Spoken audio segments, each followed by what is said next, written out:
outside the box, of course, of Facile Vega. So impressive in his 2 starts, particularly last time at Leopardstown at the Dublin Racing Festival. Yes, I always thought, he could be one of our best bumper horses. He was very good at Christmas, and the other day in what was a top-class race, he was awesome. I thought he came around the last bend, and there were 5 or 6 horses with a chance in it, and you could see Patrick was moving well, but he hadn't asked any questions. And then you could see him asking the question, and you thought, okay, he's going to win, and with a bit of luck, he'll win nicely.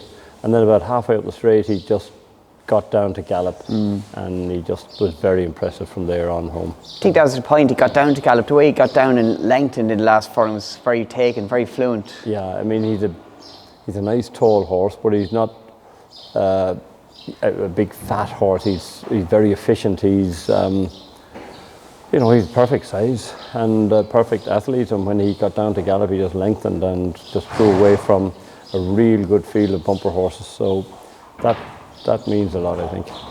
The dam, of course, well known to Cheltenham regulars. Vega, 6-time winner there. Yeah, Vega won 6 times at the festival. She was very lightly raced, I think, which is probably why this fellow why she might have passed on a lot of her ability to him. Even though she went to stud a bit later in life, sometimes mares are very hard raced and they mightn't pass on everything, So she seems to have passed on to this fellow. Hopefully she'll have passed on her jumping ability too. Walking the park, it seems to be a big influence as regards the height of him. She was quite a small mare. Yes, she was only barely 16 hands, but all the males in her family were tall. I had a half brother of hers and he was 16'2". So I'm happy that she will breed tall geldings and hopefully good mares. His half sister won first time out, and he has a lovely full sister, I think, walking the park, and she's a nice type, but she won't appear till next year. We'll probably get her in at the end of the spring and do a bit with her. So looking forward to her as well. Willie, we're outside the box of Blue Lord, of course. He's a big contender for the Sporting Life Arkle at Cheltenham. He won the Irish equivalent at the Dublin Racing Festival. He did. I think he's 3 from 3 this year. Does everything right, jumps well. He gave Gordon's mare £9 the last day he beat her, and we were very happy with that. And I think also his form last year, he fell at the last in the Supreme Novice. He was booked for second, but that was a very good run, so it shows that he likes Cheltenham. And so we're hoping for a big run, but I think Edward Stone was the favourite there, so we'll see. Hopefully we'll get there on the day and all to play for. Oh, it's real dash to the first fence. He's got plenty of pace, it would appear at the minute. He has, yeah, and he doesn't like hanging around, but he jumps well too for a horse that likes to get on with the job. But you need to be like that for a 2 mile horse. Willie, we're looking at Alejo Course. So impressive when winning the Ryanair Chase last year. The way he just bounced out, made all. He destroyed his opposition. Yeah, I think the way he was ridden last year was good and brave, and the horse responded. He jumped fantastic. If he could do something like that again this year, it'd be terrific. He could. I think he's a horse that would stay 3 miles on a given day, and he could go back to 2. I'd love, maybe a grade 2 chase or something over 2 miles, maybe a grade 1, I don't know, but I think the way he jumps, certainly there are grade 1 chases he could win over 2 miles, but at the moment it looks like we're heading for the Ryanair with him. Do you think that 2.5 miles just ridden like that, the way he jumps, it just suits? Yeah, that's very, it looks to be the thing to do with him, and I'm always a believer, if it works once, we'll try it again until it doesn't work, and then you might have to change plans. But he's in good shape at the moment. He likes the track, so everything is right. He beat Facile Vega, and he came out and won a grade 1 in England there not too long ago. So his form this season has been good, and the John Durkin back in November, that form has worked out really fantastic. So it's all being well, get him there in one piece. He should be the horse that will take beating. And post Cheltenham, just by the way you're talking, you wouldn't rule out going either way with him distance wise, or you'd like to find out? He could. He could. I ran him over 2 miles in Punchestown last season, I was a little disappointed, but I think things didn't go the way I had anticipated, and I think we can improve on that, you know. I'd just be worried, being by Norris at all, would he stay out a Gold Cup trip of 3.25 miles. But horses get older, they get more mature, they get stronger, and he would certainly travel very easy in a Gold Cup for a long way anyhow. But of course, it's the last furlong that counts, isn't it? It is indeed, and this time last year, of course, we had a bit of a measuring competition between him and Monkfish. All right. Physically, how's he matured in the year? I think, I'm not so sure he has outwardly to look at, because he was, he was very mature at a young age. So I'm just hoping in here he doesn't seem to have to mature much from last year, but definitely they get stronger, I think. But he just looks like he did last year, I think. Maybe if someone looked at him last year and looked at him again this year, they might see a difference, but I'm looking at him every day, so I don't see much of a change. But I'm happy with what he's doing anyhow. Willie, we're looking at Galopin Des Champs, of course, winner of Cheltenham last year. He won the Martin Pipe Conditional Jockey's Hurl in great style. Grade 1 hurl winner afterwards, and chasing is going very well at present. Yeah, he won in Cheltenham over 2.5, then came back over 3 miles in Punchestown, did it very well. We started him off 2.5, I think, at Christmas, or 2.5. His last couple of runs, he's been very good doing both of those, and I'd like to stay at that trip. That's, I think the way he jumps, he loves getting on about his job, and he's in the RSA, he's in the John Turner. Possibility, at the moment I'm favouring the John Turner bit. I just like the way he jumps and gets on with it, and I was a bit worried that if he went to the RSA, would he be a little, too quick over his fences. But we know he does stay, so we might go 3 miles at some stage with him, but maybe not yet. But we haven't decided. I think we'll have a look at what's going to run in each race and then decide.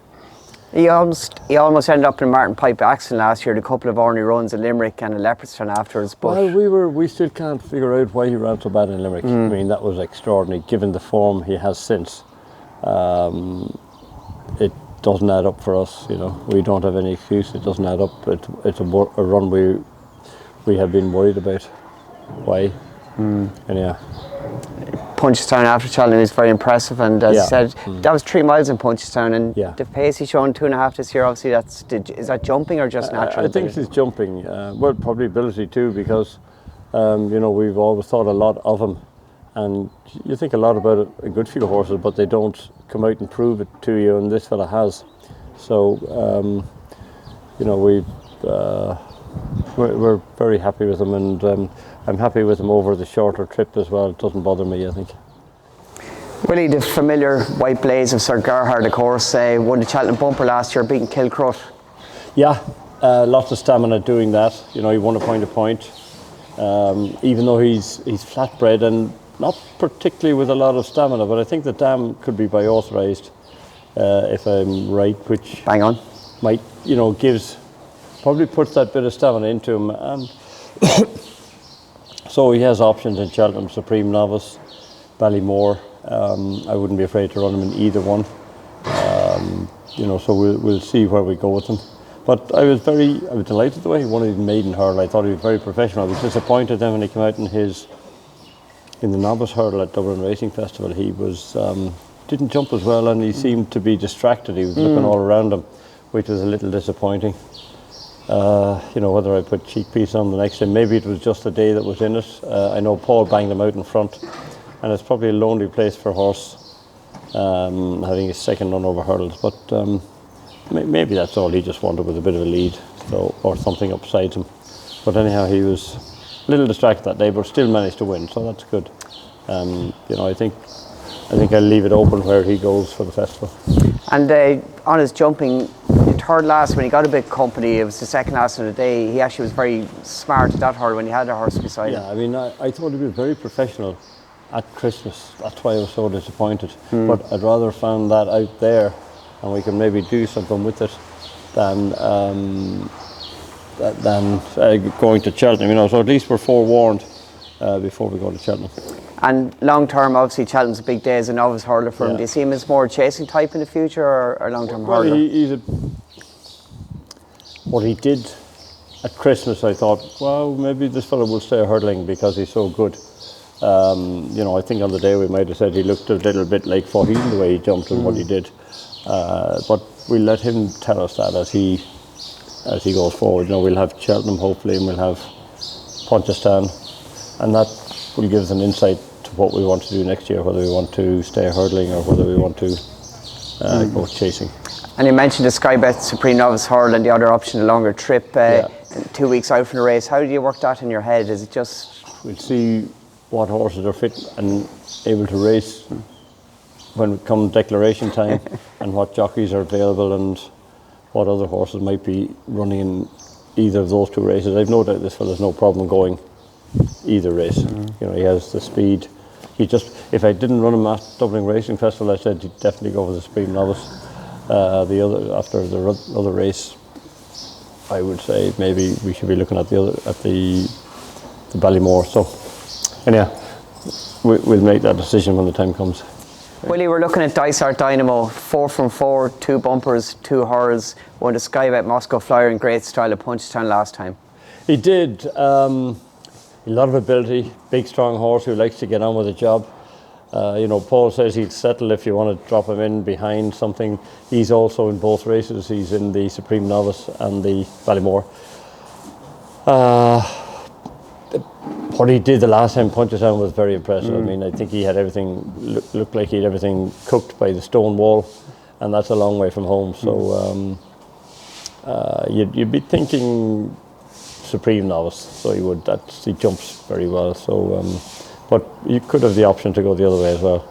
I was in the stands in Punchestown that day, and when Paul went around the first circuit, he just looked to be on a proper gallop, but he just seems to have high cruising speed all the way. Yeah, very high cruising speed, and he doesn't look it to look at. He looks like a big slow chaser. He's a big unit, so he is, and but he obviously he's a lot smarter than he looks. Homebred for Eleanor Manning, of course. Yes, yeah, terrific for them to, you know, have a small operation to breed a horse like this, and his sister, who was listed placed, I think, in graded placed as well. You know, so her breeding empire is growing nicely. Willie, we're getting a look at Ellie Mae, of course. Last soon winning an ace, first time cheap piece on, ran a cracker in the mare's chase behind Colreevy last year. Yeah, she was just unlucky to meet a mare like Colreevy, I think, last year in Cheltenham. But it shows that, you know, she can handle the track, handle the jumps. She's been good this year, better when we put the cheek pieces on over 2 miles. Might keep them on for Cheltenham. I'll have a word with Mark and see what he thinks. She's all set to go for the mare's chase, and I'm hoping she's going to be a big player this year as well. Do you think that sharpener over 2 miles would have done her good? It would have to, yeah. And you know, so a bit. You know, if you can run the same race this year in Cheltenham, I think it might be good enough. You know, I think Colreevy was just a very, very good mare, and to run into it, I'm not sure there's anything like that this year. Ironically, one of her biggest dangers, Concertista, is directly opposite here in the stable. Well, of course, she's a Cheltenham winner as well, and you know, so be a nice race anyhow for 2 of them. I feel they're in good form. Concertista, of course, was winner at Cheltenham. Bit unlucky last year, missed the last, and she's taken to chasing well. I think so. A fine mare, doing everything right as well. So, you know, hopefully both of them will get there, but this mare has more experience. I think that could be the key. Willie, we're getting a look at Kilcrota, of course. Ran a cracker in the champion bumper last year at the Cheltenham Festival. Got off the mark over hurdles at Punchestown recently. Yeah, it took him a while to get off the mark. I think he just ran into 2 right horses on their day, and I was impressed at how efficiently and how impressively professionally that he did it in Punchestown when, you know, we brought him back to 2 miles and just let him at it, let him jump and gallop, and he did that the whole way to the line and even beyond that. So we're going for the Supreme Novice. I thought this, you know, after his bumper campaign that he'd be going for the Ballymore, but we got beaten over 2.5, and we decided to bring him back, and it worked, and hopefully he can put up a good run in Cheltenham. Has he come forward since Punchestown? I think he has his. I think he's come forward all the time. Yeah, I'm much happier with him, and he seems much happier in himself. So he does as well. You know, getting that win under his belt, I think has given him a bit of confidence as well. You know, that he's back to winning ways. Willie, we're getting a look at Tornado Flyer, the somewhat surprised King George winner, but a very good winner on the day. Yeah, he ran a great race in the John Durkin, and then, you know, Danny went over with our plan, hoping to get some place money in the King George, and it worked out. He's worked out fantastic for him. And then, you know, we're looking at the Gold Cup. You know, King George winner, staying on. A lot of people, you know, maybe they went very fast in the King George and just ran themselves into the ground. But they're going to do that in the Gold Cup too. You know, it's going to be 3.25 miles on an undulating track, and for the first time, this fellow is putting the second half of the season together for himself. Normally he gets to Christmas and then he just fades away. So this year he's just a bit more mature, and he's coming right. So we said we'll go for the Gold Cup. We've nothing to lose, and another 2 furlongs over a stiffer track might be what he's looking for. He's unexposed at the distance, of course. 3 miles, he hadn't even tried that too often prior to King George. That's right, and he, you know, he's the same pedigree as Hurricane Fly, so he has a little bit of speed there as well, and he was going very well. He ran a cracker. You know, I always go back to the John Durkin. That race, I think, all year is coming out to be one of the better races. You know, so he deserves his chance. Another King George, Florida Park course, great days. Yeah, you know, fantastic to win it, and you know, tremendous race to win. Willie, get a look at Vauban here, of course. Were you surprised when he got beaten first time out at Punchestown? Well, we'd heard a lot about Gordon's horse, and you know, we were a little disappointed, but we knew there were obviously 2 very good horses because they pulled right away from the field. So, and we thought our fellow might improve, but then Gordon might improve as well. So they're 2 good horses. Yeah, of course, Piper won impressively at Cheltenham afterwards, and Vauban, of course, went on to Dublin Race Festival, beat Fildor. Yeah, you know, both horses have improved nicely. It's going to be an intriguing race in the Triumph World. You know, it'll probably be just the difference of which horse jumps better on the day. They're obviously not far apart in ability. We're looking forward to it. You know, it's nice for Rich and Susanna to have a really competitive horse going to the festival alongside Shack and Poursois, and hopefully 1 or 2 more. Very good flat form as well. You know, he's a high class rated in hundreds. Yeah, he's a horse. He could be a good dual purpose horse. He might, you know, maybe be a Melbourne Cup horse in time, or it might Royal Ascot, something like that. I think he's a horse that can do it under both codes.